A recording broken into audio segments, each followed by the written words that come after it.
Hello दोस्तों, नमस्कार। मैं हवा सिंह सहल, संपादक आपका संदेश।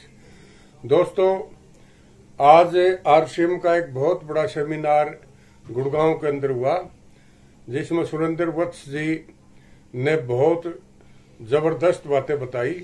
आज मैं उनकी एक वीडियो आपको शेयर करने जा रहा हूं। गुड़गांव के सेक्टर 4 में वैश्य धर्मशाला के राधा कृष्ण हॉल के अंदर जो कुछ भी आज प्रोग्राम हुआ, उसका मैं आंखों देखा हाल अभी आपको प्रस्तुत कर रहा हूं। अभी लिए चलता हूं आपको गुड़गांव के राधा कृष्ण, जो कि मशहूर है आरसीएम के लिए, क्योंकि वहां बहुत से आरसीएम के सेमिनार हुए हैं और काफी भीड़ वहां जुटती है। तो आइए लिए चलता हूं आपको गुड़गांव के राधा कृष्ण।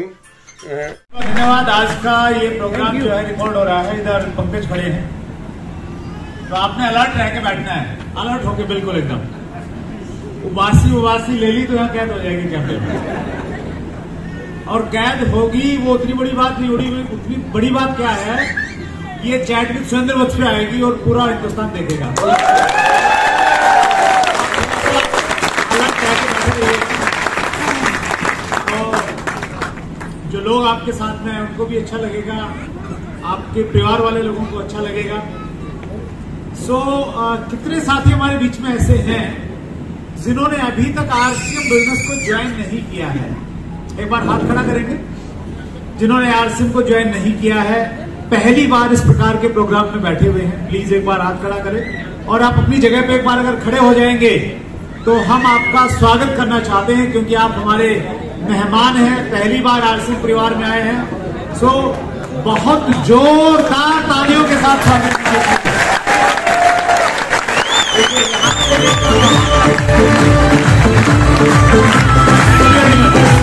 थैंक यू,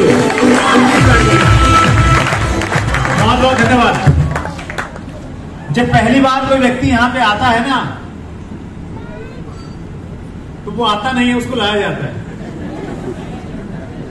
एक फिल्म है, बहुत पुरानी एक मूवी है, जिसमें महमूद और असरानी मुख्य कलाकार हैं। पूरी कॉमेडी वाली फिल्म है, पूरी एकदम। तो उसकी कहानी कुछ इस प्रकार है कि दोनों के अपने ग्रुप बने हुए हैं, स्मगलिंग करते हैं, और एक बार महमूद के लोग असरानी को पकड़ लेते हैं, जैसे पुरानी फिल्मों में देखा होगा। तो पकड़ के कैसे लाते हैं, एक ने बंदूक लगा रखी है, दो ने लगा रखा, घेर रखा है, और ऐसे घेर के लेके आते हैं जहां महमूद बैठा हुआ है, पुराने से खंडर में। और जब वो देखता है असरानी सामने से लाया जा रहा है उसको, तो जोर का ठहाका लगाता है और कहता है, पधारिए पधारिए पधारिए। असरानी के यहां बंदूक लगी हुई है, बोला पधारा नहीं हूं, पधरवाया गया हूं।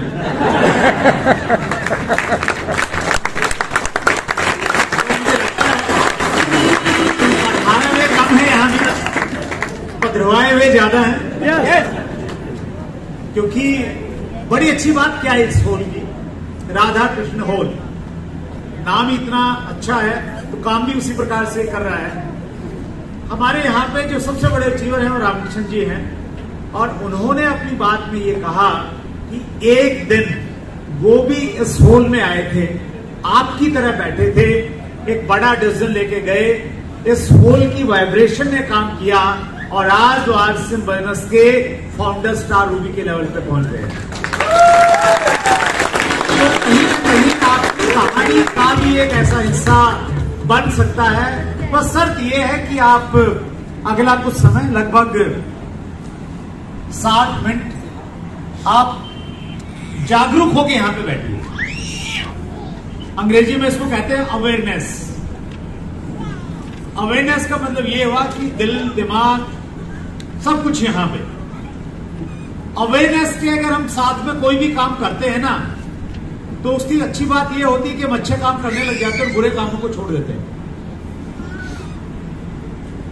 कुछ लोग अगर धूम्रपान करते हैं, स्मोकिंग करते हैं, तो आप अवेयरनेस के साथ में स्मोकिंग कीजिए कभी। किसके साथ में? अवेयरनेस के साथ में। कैसे मैं तरीका बताता हूं आपको। आपने बीड़ी या सिगरेट सुलगाई और ऐसे कस लिया, जो आप उसको कस लेकर ना ऐसा खींचते हैं, ऐसे खींचते हैं, हम भी कॉलेज में थे कभी। तो जब आप कस लेते हैं तो आप ये महसूस कीजिए, अवेयरनेस, कि जो ये कस आप ले रहे हैं तो ये जो अंदर जा रहा है ना धुआं, वो आपके फेफड़ों को नुकसान कर रहा है। हेलो, करेगा ना? ये तो मेडिकल साइंस बताती है। तो आपने अवेयरनेस के साथ में पीनी है कि ये जो मैं पी रहा हूं ना, तो ये मेरे फेफड़ों को नुकसान कर रही है, इससे मेरे को कम उम्र में बूढ़ा हो जाऊंगा मैं, और सांस चढ़ने लग जाएगा, और 80 साल जीना था तो 60-65 में ही काम चल जाएगा मेरा। तो ऐसी अवेयरनेस के साथ में अगर आप पिएंगे तो मुझे लग रहा है एक पैकेट आप पी नहीं पाएंगे, राइट? यस। अच्छे काम भी करें, वो भी अवेयरनेस के साथ में काम करें तो उनको और अच्छे तरीके से आप कर सकते हैं। तो आप अवेयरनेस के साथ में यहाँ बैठे। अवेयरनेस का मतलब ये है कि जो यहाँ से बोला जा रहा है उसको सुनिए ध्यान से, और सुन के उसको महसूस कीजिए। कुछ आपके पास में लिखने वाली बात आपको लगे तो आप उसको लिख सकते हैं। तो ये 60 मिनट बहुत बड़ा रोल आपकी जिंदगी में प्ले सकते हैं। बहुत सारे लोग चूंकि पहली बार है, थोड़ा सा अपना बैकग्राउंड दे दूंगा, नहीं तो यहाँ पे मेरी तारीफों के इतने पुल बांध दिए हैं स्पीकर्स ने, कुछ लोगों को ये भ्रम हो जाएगा कि ये मंगल ग्रह से आया हुआ व्यक्ति है, इधर का तो दिखता नहीं है। मैं बताऊं, बिल्कुल अभी तो मैं बिल्कुल गुड़गांव का हो गया वहां पे। तो गुड़गांव से हूं मैं, ये कह सकता हूं, पहले जीत से हूं ये कहता था। और बलदेव जी ने बताया आपको गुड़गांव जो है वो गुड़गांव की खासियत क्या है, आपको प्राउड होना चाहिए आप गुड़गांव और आसपास में अगर रहते हैं तो। मेरा नाम सुरेंद्र वत्स है, एक मिडिल क्लास फैमिली की मेरी बैकग्राउंड है। मेरे पिताजी सरकारी स्कूल में अध्यापक थे, माताजी गृहिणी थी। परिवार में हम 2 भाई और 3 बहनें हैं। एक मिडिल क्लास फैमिली में जिस प्रकार से पालन पोषण होता है बच्चों का, वैसे ही हम लोगों का हुआ।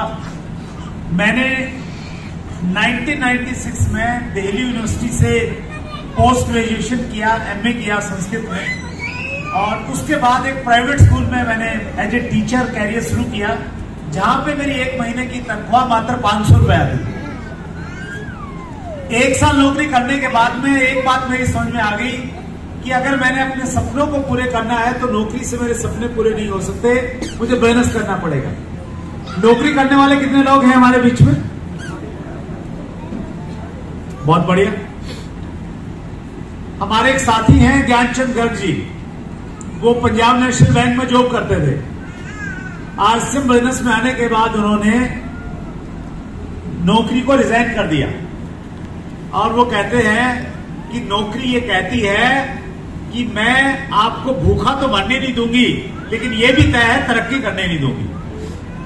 और वो बहुत सारी बातें कहते हैं। वो कहते हैं कि मुझे ऐसा लगता था जब मैं नौकरी करता था कि मैं हूं तो रेस का घोड़ा, लेकिन मुझे तांगे में जोड़ दिया है तो मैं कुछ कर नहीं पा रहा था। और आरसीएम एक ऐसा प्लेटफॉर्म है, यहाँ पे आप जितना मर्जी आप दौड़ लगा सकते हैं, जितने मर्जी आप ड्रीम्स को पूरा कर सकते हैं। नौकरी की थोड़ी सी समस्या यही है कि यहाँ पे आपके साथ में लिमिटेशन है। नौकरी में भी है और व्यापार में भी। आप एक छोटा मोटा व्यापार कीजिए, आपकी लिमिटेशन है, आपके काम के घंटों की लिमिटेशन है, आपकी इनकम की लिमिटेशन ऑटोमेटिकली हो जाती है। बिजनेस मैप करना चाहता था, बिजनेस की कोई बैकग्राउंड नहीं थी, क्या किया जाए?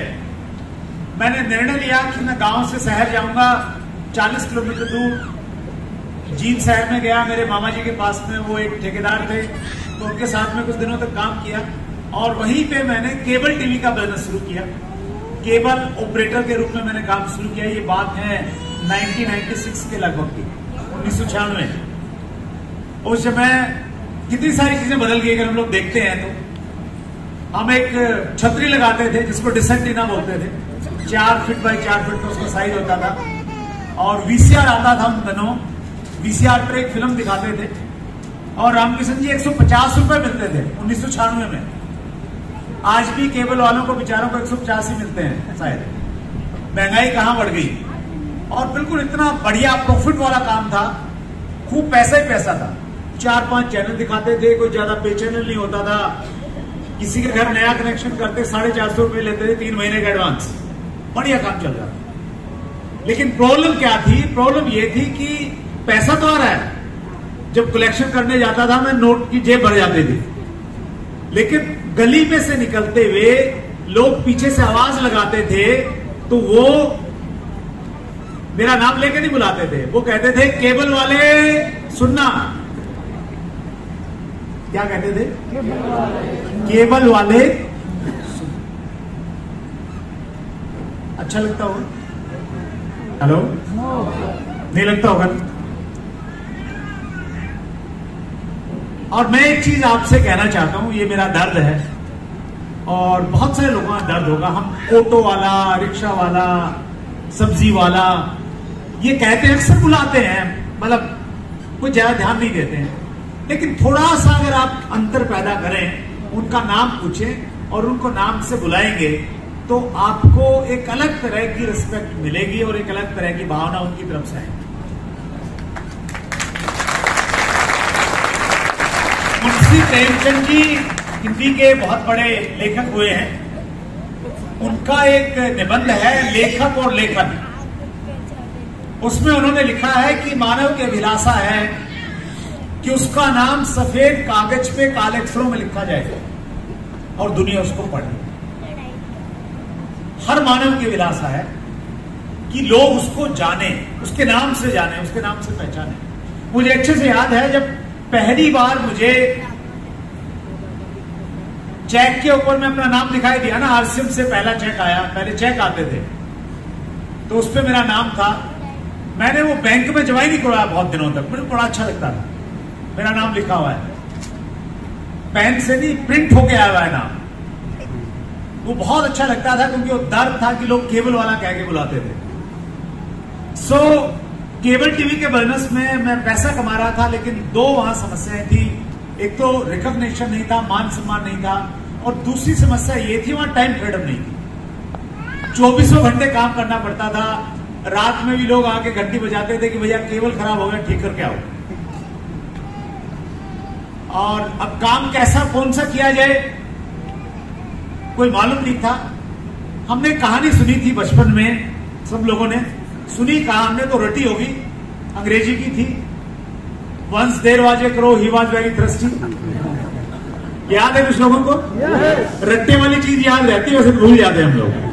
तो रट्टा लगाया था, उस कहानी का एक मोरल था नीचे, where there is will there is way, जहां चाह वहां। और ये कहानियां इसलिए हमें पढ़ाई जाती हैं बचपन में ताकि हम अपनी जिंदगी में उनको इस्तेमाल कर सकें। सिर्फ नंबर लेने के लिए नहीं होती वो, असली मकसद उसका जिंदगी में लागू करें उनको अपनी जिंदगी में हम लोग। सो उस कहानी का शीर्षक ये है कि जहां चाहत होती वहां रास्ते मिल जाते हैं। सो मेरी बड़ी तीव्र इच्छा थी कि मैं ऐसा काम करूं जिसमें पैसा तो मिले, पैसे के बिना तो बात नहीं बनेगी, लेकिन पैसे के साथ में दो चीजें हो, क्या?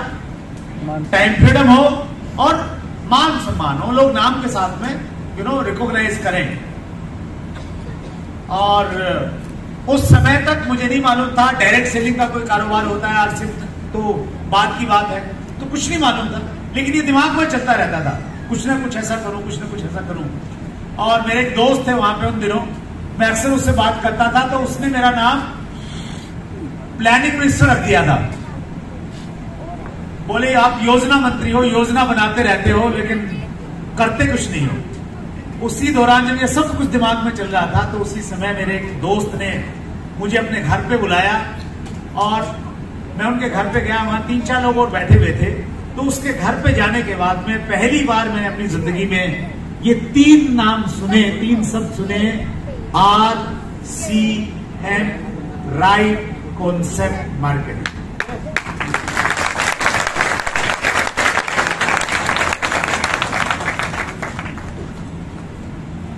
कितने लोग हैं जो होम मीटिंग करते हैं? होम मीटिंग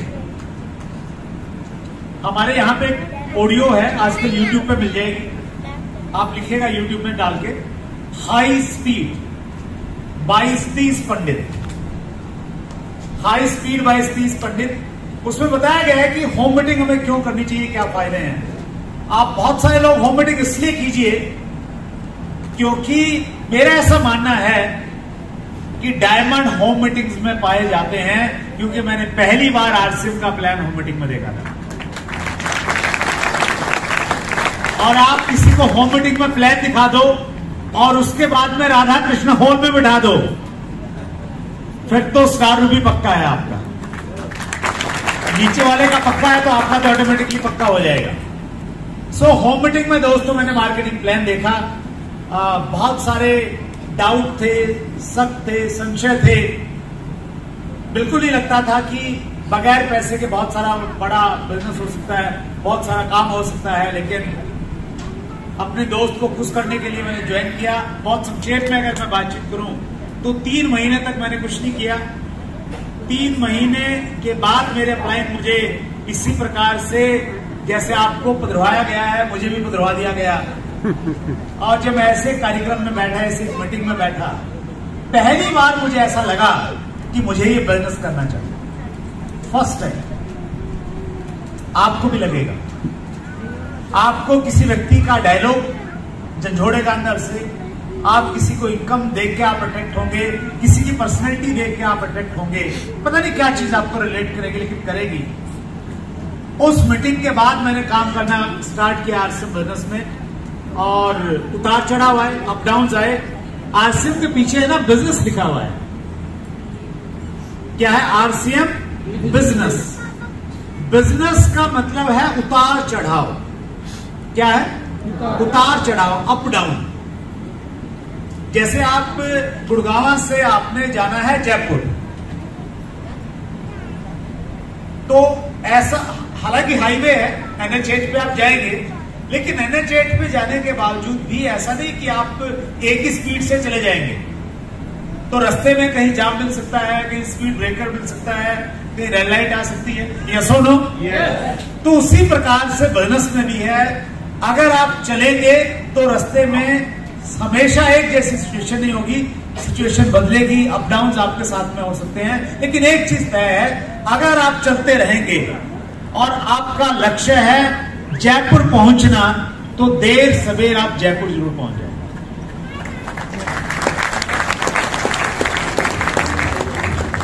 मैं भी लगातार आरसीएम बिजनेस में चलता गया।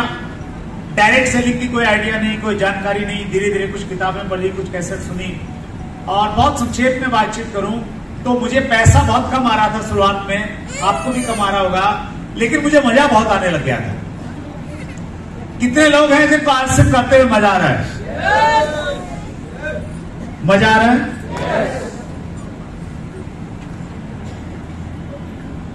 एक राइटर है बहुत अच्छे, जितेन आड़िया उनका नाम है। माइंड पावर के ऊपर बहुत अच्छी ट्रेनिंग देते हैं। मैं उनका बहुत बड़ा फैन हूं, बहुत बार उनको सुना, उनकी किताब पढ़ी, और मौका मिला तो मैंने उनको चैट विद सुरेंद्र उसमें बुलाया। और डॉक्टर जितेन आड़िया ये कहते हैं कि अगर आपने अपनी जिंदगी को एंजॉय करना है, मजे करने हैं पूरी जिंदगी, तो आप अपने प्रोफेशन को अपना पैशन बना लीजिए। क्या कहते हैं? थोड़ा समझने की कोशिश कीजिएगा। वो कहते हैं आपका जो प्रोफेशन मतलब काम धंधा, जो भी आप काम करते हैं, उस काम को इस शिद्दत के साथ में कीजिए, इतना डूब के कीजिए कि आपको उसमें मजा आने लग जाए। क्या आने लग जाए? मजा आने लग जाए। समस्या ये है, ज्यादातर लोग इस दुनिया में जो काम करते हैं ना, उसको वो मजे के चक्कर में नहीं करते हैं, वो मजबूरी के चक्कर में करते हैं। प्लीजर से नहीं करते हैं, प्रेशर के साथ में करते हैं। और इसीलिए आंकड़े बताते हैं, ज्यादातर लोगों को हार्ट अटैक सोमवार को सुबह आता है। हेलो? यस। सोमवार सुबह क्यों आता है? क्योंकि छुट्टी के बाद में ऑफिस जाना पड़ता है, और ऑफिस लोग जाना नहीं चाहते, मजबूरी इसलिए जा रहे हैं। तो अगर आप आरसीएम बिजनेस में हैं, आपको मजा आ रहा है, पहली चीज तो अगर आप आरसीएम में हैं और मजा नहीं आ रहा है, तो आपको मजा आना चाहिए, राइट? तो आपको मजा आ रहा है ज्यादातर लोगों को। तो फिर दूसरी चीज और उन्होंने बताई है, उन्होंने 2 चीजें बताई। पहली चीज क्या बताई कि अगर आपने जिंदगी में मजे करने हैं तो अपने प्रोफेशन को अपना पैशन बना लो, और अगर आप ऐसा नहीं कर पा रहे हैं तो उन्होंने दूसरा विकल्प दिया कि आप अपने पैशन को अपना प्रोफेशन बना लो। बारीकी से समझने की कोशिश कीजिएगा। उन्होंने कहा कि आपका जो पैशन है, पैशन मतलब जिस काम में आपको मजा आता है, अच्छा लगता है करने में, उस काम को इस तरीके से कीजिए कि काम करने से पैसा भी आने लग जाए। एग्जाम्पल हम अगर समझें तो बहुत सारे लोग क्रिकेट खेलते हैं, क्रिकेट के मैच देखते हैं, तो ऐसा करने से पैसा आता है क्या? नहीं आता। लेकिन विराट कोहली सुना है बहुत पैसे बना रहा है आजकल। विराट कोहली पैसे इसलिए बना रहा है क्योंकि उसने क्रिकेट को, अपने शौक को, अपने पैशन को अपने प्रोफेशन में कन्वर्ट कर दिया।